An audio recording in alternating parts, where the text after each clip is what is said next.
Hello lovelies, how are you all doing today? I hope you are well. I suddenly got a bit chilly. I'm back in the hoodie.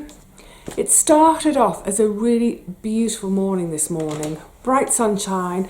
I thought, we're going to have a nice warm day. It's just looking out there now, it's getting blacker by the minute. It's only about just gone 2 in the afternoon, but it already I've put lights on. I've had to put the lights on. I think we might be in for a bit of a rainstorm. Never mind, I'm at home, tucked up. The sewing machine is ready for me to go again this afternoon after I finish chatting to you. So, what's on the menu today? I've got some entertainment bits to share with you. But first of all, and I don't know what prompted this a few days ago, but I ended up scribbling some notes. I was remembering back to school, so long ago now, but specifically I was remembering about the whole sort of careers advice stuff that went on. My school was terrible. I'm sure all of you you probably remember your careers advice too. Ours was done in the 3rd year at high school, senior school, which is what they now call, I think, that's what you call year 10. So this was the year before you go up and start doing your, in my case, O-levels, or in a lot of kids' cases, CSEs. This whole careers advice thing took place before we did our, what was then called options, which is you and your parents, you go to a parents' evening, and there's a timetable for the next couple of years of all the different subjects, and you choose which subjects you're going to study to O-level or CSE. So for example, as I recall, all kids did English and maths, but then everything else was, what do you want to do? So for instance, I wanted to do French O-level, but it clashed on the timetable with drama. And because I was going to be an actor, of course I'm going to do drama over French O-level. So in the end I did the French O-level on my own at home. Well, I had some lunchtime help from time to time from the French teacher. But anyway, so we had the whole picking of the options. And I think the idea with the careers advice before that options picking happened was to sort of start the kids thinking, what do you want to be when you're grown up? What do you want to do for your career? Because obviously, depending on what you want to do for your career is going to influence which subjects you pick. It didn't influence me because actually my subjects were really broad ranging, the maths and the sciences and then the arts and then across the middle all the humanities. But anyway, I think that was what the thinking was. So there we are in our 3rd year. How old would we have been? Aged 13. Some of us would have turned 14. We go into this careers meeting, or as an individual, I go into the careers meeting knowing full well that I am going to be an actor. It's not I want to be an actor, I am going to be an actor. So I sit down with this guy and he starts talking about career choices, and it's just like my heart sank. He was talking about secretarial work.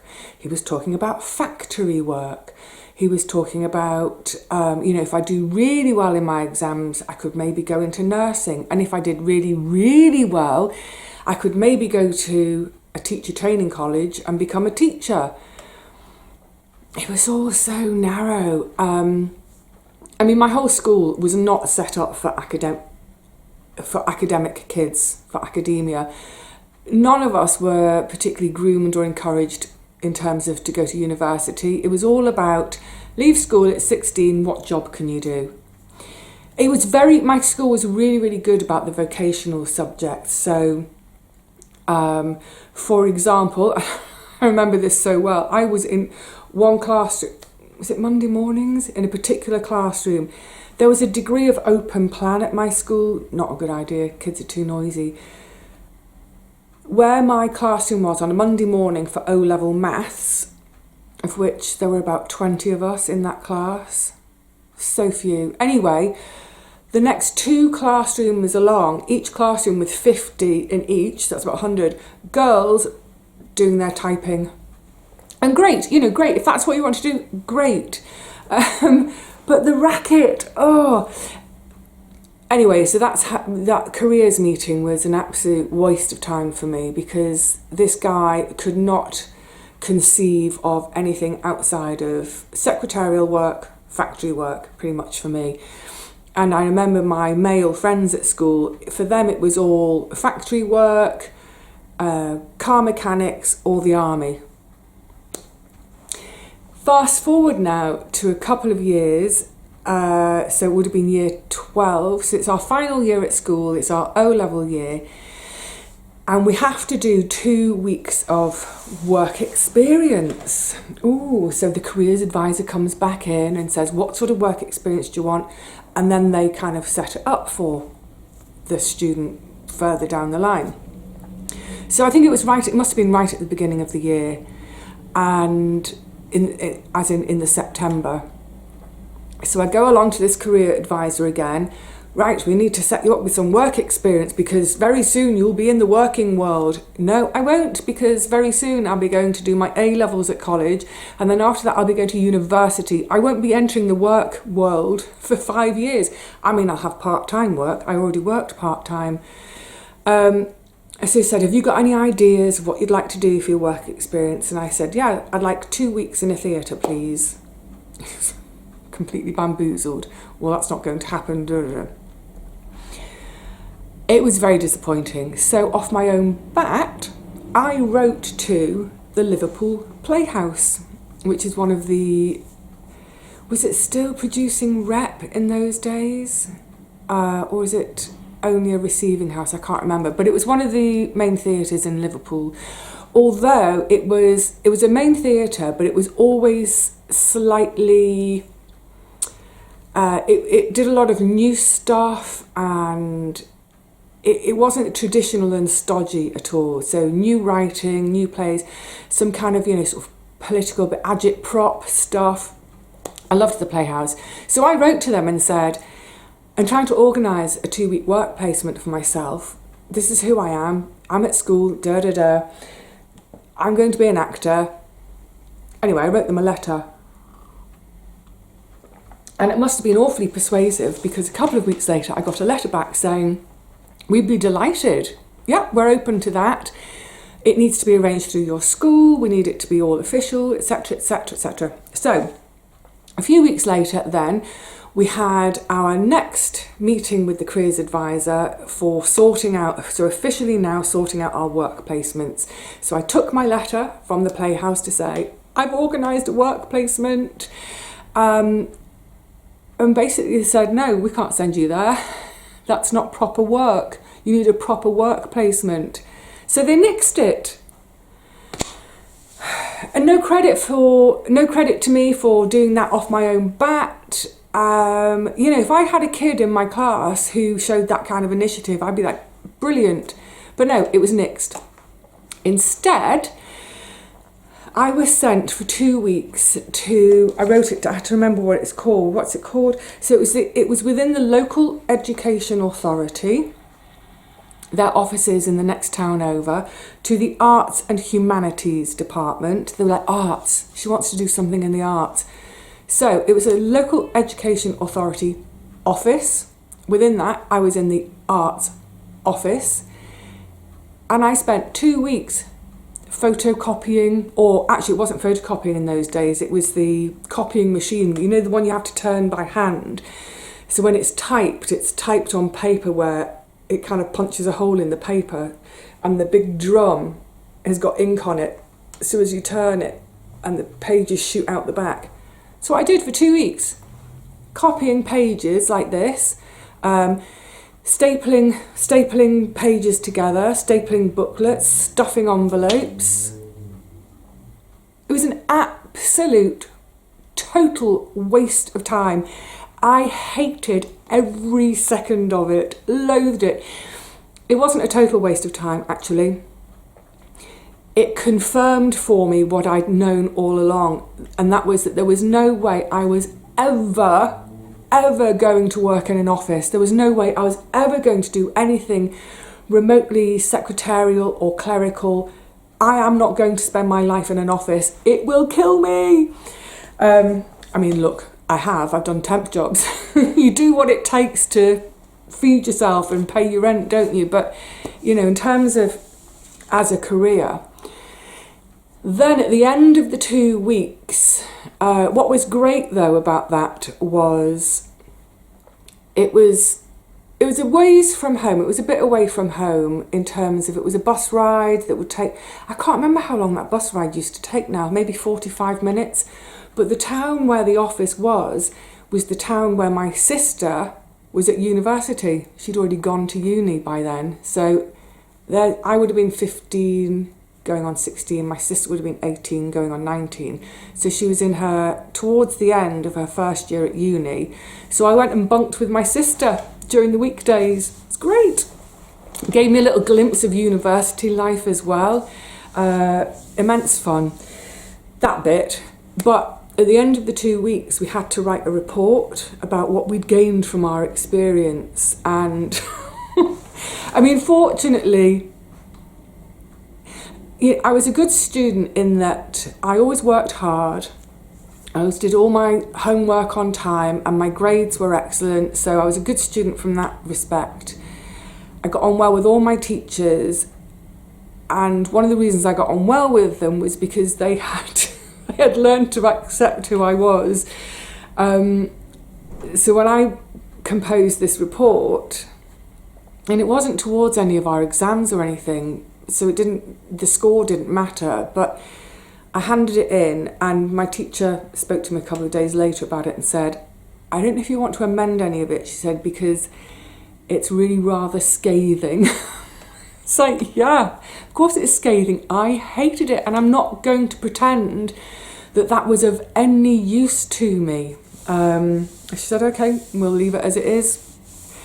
And she respected me enough as this burgeoning young person with my own opinion and my own thoughts, that if I can express that well enough, and if I can back up what I'm saying with decent argument, then yeah, she's allowed to basically slag off this experience. And that's what I did. I tore it to pieces. You know, it was unpaid labour. And one of the things I really didn't like about it was none of the people that I came into contact with during that time showed the least interest in me. There was no sense of encouraging me or finding out, you know, is there anything I would like to do whilst I'm there? Is there anything that I'd, you know, gain something from? No, it's just like shove her in the corner and let her staple pamphlets together. What a waste, what a waste. Although, like I said, it wasn't a waste in that it confirmed. But can you imagine if I'd been able to have those 2 weeks at the Liverpool Playhouse? Would have been brilliant. Didn't happen, never mind. Right, bearing in mind time a bit more today, I thought I'd give you a quickie of some bits of entertainment recently. So I didn't take me ages, I watched The Illusionist. Thank you very much to, her moniker is Viv's a Little Bit Crafty is the moniker. What a joy, what a joy. So the premise of this story is this character, he is a magician. I think it's set in, is it 1959? It's right at the end of that era of sort of vaudeville, music hall, the variety show, and work's getting harder to come by. Audiences are changing, they're more sophisticated, they want something else. So it's definitely the kind of, he's on the downhill. I should say the original screenplay is by Jacques Tati, and you can see how, there we go, watch the light, the drawing of the central character has been based completely on Jacques Tati. So it's almost like, you know, my poster for Monsieur Hulot's Vacances, or should I say Les Vacances de Monsieur Hulot. It's Jacques Tati. And it's brilliantly observed in the cartoon, because they've even got his walk. It's where he's always slightly on the balls of his, if that's his foot and that's his leg, he's always slightly on the balls. His heels slightly lifted, and he sort of titters forward, or totters forward. That's fantastic. The scenery, the painting, the drawing. What do you call it when it's cartoon? The graphics, the graphic art is stunning. So scenery in terms of landscape, but also in terms of cityscape. So he ends up leaving France, and he's on a train, goes all the way to Scotland and then beyond to one of the Outer Hebridean islands. It's gorgeous. The train, I loved the train bit. There's one sort of long shot, so we're way up in the sky and we see the train thundering. It's a steam train thundering through this valley, and it's beautifully realised. In the end, he ends up in Edinburgh, and the rest of the film is set in Edinburgh, and it's utterly recognisable. All the streets, I knew all the streets. I was like, I know where that is. So if you live in Edinburgh, if you love Edinburgh, watch it for that alone. You will recognise it all instantly. And like I say, it's magnificently drawn. It's beautiful. I wonder if I love his films as much for the landscape and the cityscapes, what's in the background, as I do for the actual story of the characters. It's stunning. It is quite melancholic. I think there's something on the back about, it says heartbreaking, destined not to leave a dry eye in the house. I didn't actually cry, but it was incredibly melancholic, just for the fact that it's kind of, his life is fading, his work, it's all coming to an end. Yeah, it's incredibly touching and moving, and the young girl that he kind of sort of picks up along the way, that sounds really wrong, I don't mean it in a wrong way. It's just really poignant. It's got a very poignant end. It's stunning, it's beautiful. Oh, and one of the things I really loved, so if you remember when I was talking about Belleville Rendezvous, or the triplets of Belleville as it's known, I think, in North America, and I said when Grandma ends up bonking up with the three triplets who are now kind of old and crony in this horrible tumble down flat that you can imagine, it kind of stinks and what have you. It's in a tenement. On the wall is a peeling poster, and it's the poster for the Vacances de Monsieur Hulot. And at the time I was saying how I think that Sylvain Chomet, who is the director, artist, everything, I was saying how I think he must be a big fan of Jacques Tati because of that. Why would you put something in to the background of your film if you didn't? Then along comes The Illusionist. It's a Jacques Tati film, a screenplay originally, and there he is in cartoon form. But what's wonderful is, why did he get... He sneaks into a cinema. Oh, that's right. There's a moment where he doesn't want to be seen, and he he ducks into a cinema. And what I loved was when we go into the cinema, so the cinema is all still cartoon, but the screen, the bit of film that's showing, it's the real film. So we're in this juxtaposed world of, we're in an animated film, but there's a real human beings, real life film. And it's a Jacques Tati film that's showing at the cinema. It's the film Mon Oncle, which I also just happened to find in a charity shop. So I'll be watching Mon Oncle soon. My Uncle soon. Anyway, I really enjoyed it, and again, I highly recommend it. The visuals are stunning, so beautifully just captured. In terms of the story, I prefer Belleville. Belleville is just kind of weirder and darker. I liked that weirdness and the darkness, whereas this is more sort of melancholy, but it's beautiful all the same. There are already there's a lot of characters. They end up in a lodging house in Edinburgh, and it seems like half the circus lodges there as well. So there's a ventriloquist who lodges there, and there's a trio of acrobat brothers who, everything they do, hop, hop, hop, hop, hop, hop, hop, hop. It's kind of, anyway, that tickled me. So the hop, hop brothers are all staying there. The rabbit is funny. Obviously every magician has a rabbit. Yeah, if you get a chance to watch it, I'm just wondering if I wrote... Oh yeah, the melancholy. The whole thing feels melancholy, but I was thinking about it, about how clowns feel melancholy, because in a way, Jacques Tati, the actor, the performer, he's a clown. I don't mean clowns like circus clowns with the bright painted faces. I mean clowns like Charlie Chaplin. Oh, actually, yes, and thinking of that, in the silent era, Jacques Tati's films, very little speech. I couldn't think of the word then. And the same with The Illusionist and with The Triplets. There's very little actual dialogue. That was the word I was looking for. Very little dialogue, noises, little muffles, gruffles, whatever, but we completely understand what's being not said, what's being said. Yeah, so I think that sort of, that clown, I suppose a modern equivalent, although I can't stand it, is Mr. Bean. There's just something kind of sad about those characters, full stop, isn't there? But yeah, if you get a chance, watch The Illusionist, Sylvain Chomet, from the original screenplay by Jacques Tati.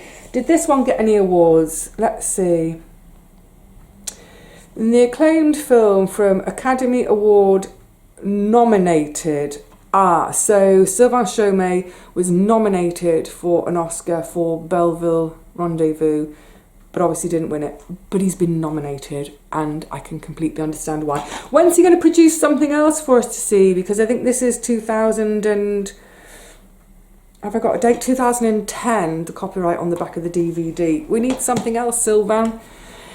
I guess it takes a while to make these films, doesn't it? Right, rattling. Since my whole new bedtime regime, I'm being such a good girl, I've hardly done any reading. There's hardly any reading hours in the day anymore. But I have got a couple here to share very quickly. This one took me the whole of January to read because there's not much time. It's The Broken Road by Patrick Leigh Fermor. You all know by now, I adore Patrick Leigh Fermor. The subtitle is From the Iron Gates to Mount Athos. And this is actually... so many of you will have heard, have I talked about before, the two books you may know of his, A Time of Gifts and Between the Woods and the High Water. So this was when he set out on foot from the Hook of Holland to Constantinople in the 1930s, when he was 18. So he originally planned 3 books to write from that adventure, but he only ever got round to writing, you might recognise the covers, can you see? They're tiny, tiny, tiny there. Here they are. He only really got round to writing those 2, but he still had his notes from the adventures, most of his notes, for the 3rd book, and this is the 3rd book. Patrick didn't finish this, Paddy, as he is known to his friends, didn't finish this before his death. He started writing really quite late on. So a lot of this is written by him, but some of it is finished by one of his literary executors. Forgive me, I can't remember who it was now. But for any Leigh Fermor fans, how wonderful to have one precious more book of his to read. And what's lovely is that occasionally he's writing as if he's there all those years ago, but every now and again he comes right up to date and reminds us, he'll say something like, I forgot which town this was in, I can't remember the next 2 weeks of my travels, I've completely forgotten it and I've got no notes. And so suddenly we remember, oh, this is an author writing about something from all those years ago. It gives us a tiny glimpse into the author's craft. Brilliant, I loved it. made a few just brief notes. I mean, his knowledge of history is encyclopedic. He's an absolute polymath. Is there anything he doesn't know? And he's a polyglot, so that's obviously aided him in his travels. But I've just mentioned one of the things that I really enjoy in reading his books is it helps me to learn history even more. And one of the things that really strikes one in this book is, in terms of the history of Europe, about borders. Our borders and the people within countries are ever changing. And migration is always happening. And that's whether it's because of religion, culture, language, politics, wars. And every time these sort of territorial lines are redrawn, invariably one group of people are left wanting. It's like, hang on, that was our territory. And another group of people end up better off. And as he sort of explains that through centuries and centuries and centuries, what becomes really clear reading it is what a boiling pot so many parts of Europe are. And it's no wonder, because, like I said, as these borders have switched and changed, what it leaves behind is this trail of anger and resentment and hostility and wanting that bit back. And of course, I mean, we're still stuck with this now, aren't we? When I was reading it, I was thinking so much of the Balkan Wars of the mid-90s, when the former Yugoslavia was breaking apart. Everyone wants that kind of self-determinism. We want to be our own nation. And centuries of hatred towards neighbours spills over, and we have full-on war again. And even today, I mean, I hardly even want to mention what's happening in Ukraine. So if you enjoy history, if you want to, I think when reading Patrick Leigh-Fermor's books, it helps us understand all this history so much better. In understanding the history, it helps us to see who we are right now better, and why we still end up in these dreadful conflicts. Yeah, he's a brilliant historian, but he's also he's just brilliant at bringing characters to life who he meets along the way. Someone that he might, meet in a bar and ends up living in that person's barn for a week, letting some really bad weather pass, or while he's having his boots resoled because he's walked the soles off his boots. It's fantastic. And in this book especially, let me show you, we've got some mappage to show. He's in, there we go. So we're now into Bulgaria, Romania. He's heading down to Constantinople, as it was then, but this book is all sort of Bulgaria and Romania. And I was really pleased to read that, because those two countries, in terms of history, I know so little. So I feel like I've learned something and read a jolly good yarn along the way. So following on from that, out of the frying pan into the fire. Did I say January? I meant February to read that. I have now it's a quick read. There's no dust jacket. It is The Instant by Amy Liptrot. If you remember, she's the one that wrote The Outrun that I read a couple of years ago. And I hummed and hawed about picking this up because when I read The Outrun, I wasn't that enamoured of it. I picked it up because it was talking about wild swimming, and she lives, I've forgotten whether it's Orkney. She was born and brought up in Orkney.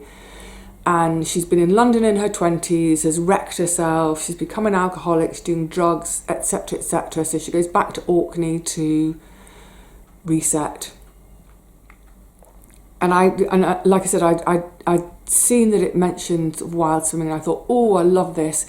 Now with The Outrun, I enjoyed the descriptions of the island, the bird life, brief bits about the wild swimming. But for the most part, I didn't like it because I found it a little bit whiny. She's a whiner. I think it's a very millennial thing, I'm not sure, but yeah, sort of almost bragging. I don't know how to put it. Oh, look how crazy I am, look how wild I am, and oh, now I'm broken. I found it whiny and a bit self-indulgent. So when I saw this, I thought, are you sure, Vivi? I thought, no, I'm going to give her another go, because maybe it was just that book. It's not just that book. She's a whiner. So this one, she's been back on Orkney for 4 years. She's sober. She goes to her meetings. She's bored. So she ends up going off to Berlin, Germany, for 1 year. She wants to find a man. She's lacking love and that physical closeness with someone. I mean, it was okay. It's okay. She does meet someone, and she has this really intense love affair, and then there's the breakup, and her descriptions of that I quite liked. I thought, she's put her finger on this, as in how it feels. And that was well done. It's interspersed with her observing wildlife in Berlin. So the goshawks, Berlin famously has quite a large population of goshawks. But I just felt the whole book it's like, why have you written this book? Is it a book about being in Berlin and looking at the natural world? Is it about finding a man? And it basically felt like I was reading someone's personal journal that had never been written for publication. Yeah. To me, it just doesn't work as a book. It just doesn't hold together as a book. Fortunately, it's really short. I like the four-edge illustrations. Like I said, I think there are occasions when she hits the nail on the head in the way she's describing that breakup anguish. We've probably all been there. But for the most part, it's like, why have you written this? What are you trying to say? What am I supposed to take away from this, other than that you went off for a year and you whined about it? So sorry, that's it. She's not... if she does write another book, I don't know that she's got another book in her, frankly, but if she does write another book, I probably won't read it. I think 2 attempts with an author is enough. Now on to something much more positive. A really quick little read. It's very little. Richard Mabey, who is one of our great nature writers. This one's called Turned Out Nice Again. Now I had a book token on which I had £6 left. Most books these days are about 10 quid. As in new books, but this one was £7.99, so I thought, I'm having it. So with my book token, so I've paid £2 for it, and I was attracted by the cover. The cover art reminds me of the travel posters from the 30s, and also most of you probably won't know this, the original dust jackets for the Batsford books. Who is he? It just quotes the image. The copyright of the image, not the person. Anyway, Turned Out Nice Again on living with the weather. It's a really fun, lovely, quick read. It's an afternoon for when it's raining, and it's all about us Brits and our obsession with the weather. I've made a note of a couple of bits to share. The fact, because I think people outside of the UK are often flummoxed by, why are we mentioning it's cold when where they live is colder? Why are we mentioning it's hot when they live somewhere that's much hotter? He puts his, talking about hitting the nail on the head, what we suffer from in the UK, it's not these extremes, but it's more the whimsical nature of our climate. It's the fact that, just like today, this morning it was sunny, warm, bright, it was gorgeous. This afternoon it feels like we've been plunged back into winter.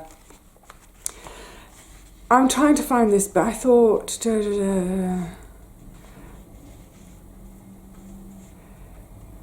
These ambivalent, not so contrary... Sorry, I will I lost what I wanted to, that's on the wrong page. The fact is that because our weather can change so quickly, that's part of the reason why we talk about it so much. But anyway, this book, let me just read you the back, we'll get through quicker then. It says, it weaves together science, art and memory to illustrate our preoccupation with the weather, ain't we just? With characteristic lyricism, Richard Mabey ambles from the mythical golden summers to less halcyon days, like 2012, the wettest year on record, and the devastating storm of October 1987. I should just say that this was published 2019. He mentions at some point about the hottest summer in 100 years or something. That's slightly out of date because we've had a hotter one since, but it's mostly, that doesn't matter. Along the way, he investigates the Impressionists, the French painters, the Impressionists' love affair with London smog, seasonal affective disorder, hopefully we're starting to get over that now, fish falling like hail in Norfolk, and Saharan dust reddening the bonnets of cars, moonbows, not rainbows, and fog mirages. The scientific measurement of the speed with which spring covers England, and in this new edition, the relationship between our memories and the weather. It's lovely. It's one of those books one reads and goes, oh yeah, oh yeah, oh yeah, oh yeah. There's lots of literary references in there. There's some art references. Like it says, a bit of science. But yeah, it's a fun read. I'm going to put that in my shop alongside. I've got a book here. The Cloud Spotter's Guide. And next to it, am I obsessed with the weather? Don't fall over. Other lands. And next to it, the weather book. Got enough weather, everybody. Yeah, so if you either from my shop or if you see a copy on your travels, pick it up. It's charming, it's fun, and it's that slightly tongue-in-cheek, self-deprecating attitude that us Brits have towards ourselves. Really enjoyed it. And that was really lovely to read straight after that, because that weren't up to it weren't up to much.